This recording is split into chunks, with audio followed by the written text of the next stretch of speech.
This is the second part of the video review of iGear's PP05 Specialist Gear, also known as not Ironhide, also known as Ironhide. And in this video we're going over the accessories. This is the first tray. Once we work through this, we'll go over to the second tray. Now the first thing I want to go over are the replaceable heads and the scouter bit. So let me pull those out and get the tray to the side. This is going to be a somewhat long video, actually kind of like the last part, because there are just a lot of accessories to go through. Now let's see, I'm going to need to focus close in. Let me show you the replacement heads. This is the happy, I just destroyed some Decepticreeps face, and this is the angry, rawr, I'm Ironhide, I want to kill some Decepticreeps head. And this is the scouter. And the way the scouter works is it can go on either side, and what you do is you pull it apart. There are these little itty bitty kind of scary tabs, and then what you do is, you take the head and you sort of wrap them around. There are these little circular things on the side of his head and these circular bits in the scouter. You wrap them around and tab them together. Because they're so tiny there and potentially fragile, it's a little bit nerve-wracking to do this, but that is really nice looking. I really like that. And then to swap the head is pretty easy. You take the old head and just pop it off. Now that seems scary at first, but I've done it a couple times and there aren't any stress marks on the ball joint here, so I know that part's fine, at least for quite a few head swaps. I plan on just sticking with the angry head because it fits in the best. And then if you look under here, you can see the cup as this little bit right here and this part up here. It's designed to be able to hold it tightly but release it easily. So I do appreciate that. And this is the old head and the just killed some Decepticreeps head. So let me put these off to the side so I don't lose them. And let me put on the angry head.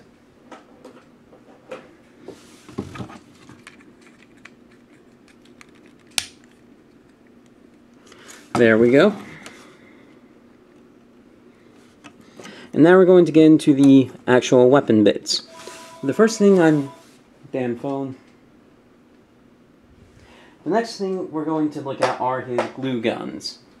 There isn't any instructions or literature that says what these are, at least not with the figure, but these parts right here are his glue guns. And I know this because I've seen the show and this is what they look like. And the way they work is you split them apart, this goes into his hand, and then this tabs onto the bottom. And I don't particularly like these because if you haven't seen the episodes where he uses these, I don't know if it's multiple episodes, I just remember he used these and I remember these were glue guns or possibly glue guns. My memory's a little bit foggy of G1, but they look decent enough, but without context of G1 they don't really make sense. So I would have preferred just something different than these, because they're also not that threatening. They don't really look like an arm cannon like what you see in Mega Man or anything, so they're not my favorite, but they're there. Pop them out, and let's go on to the next accessory. And I'm sure my camera's going to go out of focus in this because I need to zoom in real close in for a lot of this stuff, and if that happens, I apologize. The next accessories are really neat. These accessories are these. Now, at first I thought these were rocket launchers, but no, they're just big-ass Gatling guns. And the way these attach is actually really cool. What you do is, you see there are there's a little notch cut in there. What you do is you tab this in to the side of his hand, like this, and then you rotate it into place. And let's see.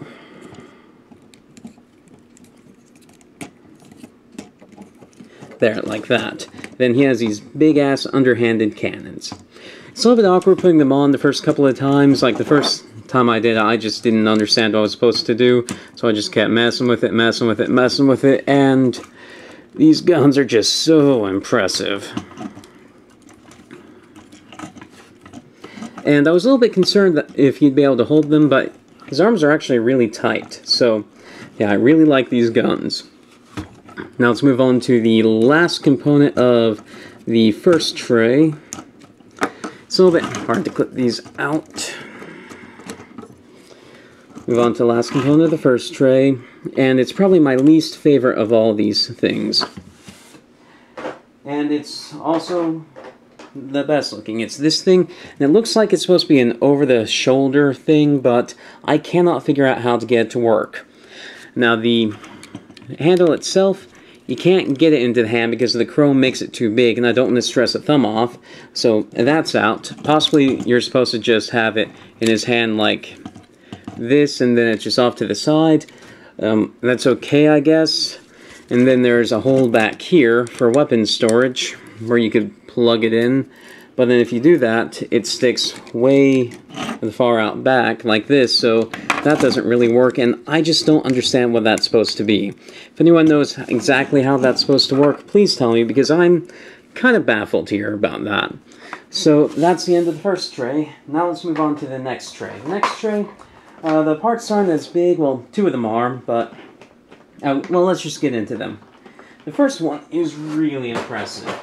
It's this super long cannon here, and you'll see that this is actually at an angle, and the reason why is because when you put it into his hand, you want to shoot the ground. Now actually, this is supposed to be a shoulder-mounted gun like this, so that is a really neat touch that iGear put into this to put that handle at an angle so that it can go over the shoulder like this, because if this weren't just supposed to be like a rifle or something, it'd be kind of ridiculous. So I do like the way this works. It's really neat. Put this away, and then he does actually come with a sniper rifle. It even comes with the stand, so if you have him on the ground, it can be held up, and you'll notice this one here is on a ball joint. So the way this works is slide it into the hand, push this out to the side, and it's a bit difficult getting this to work because his chest is so big, but essentially you're doing this. This video is already going to be long enough, so I'm not going to dwell on it, just that's the way it would work. It's a pretty nice long gun, and if his head could look up more, although I suppose it can, if you unplug that and do this, then him just being on the ground like that would be pretty neat too. But the way the head looks up like that doesn't really work for me that well, so I'll put this back, and let's look at the next accessory.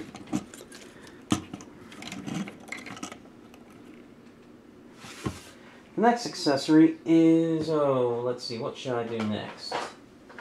Next accessory is this combat knife. This thing is pretty cool. Just fits into his hands like, I'm gonna gut ya. Boom! And the only thing that I wish for this is I wish that his hand could rotate down. That would have made this work really well. And one thing that I like about this is you see these 3mm clips down here. What you can do is you could sort of give him a hand bayonet, sort of like a... It's a bit thin plastic, so I'm a little bit concerned about it. Let's get it on here and...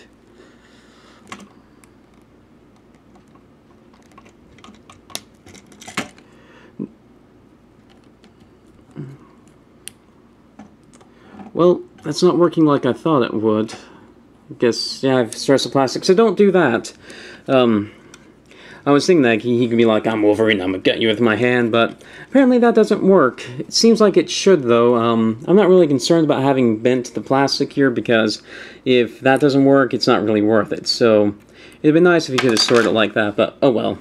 It's still a nice knife. Let's look at the next accessory. Oh, camera got off tilt. Next accessory is this little radar dish. Not really fitting with the rest of him. This actually can clip on down here. And let's see. I assume there's some other 3mm ports on this guy.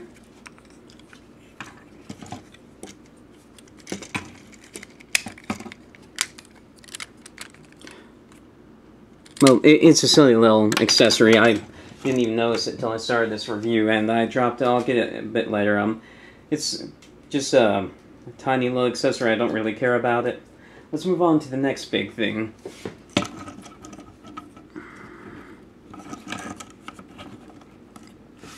Next big thing is this gun here. This gun looks like it could hold, nope, I was thinking that this hole right here would be a 5mm hole so that something could fit into it like that. But nope. This gun, yeah, it's just a simple little gun. Goes into his hand. Pew pew pew. I'ma shoot y'all.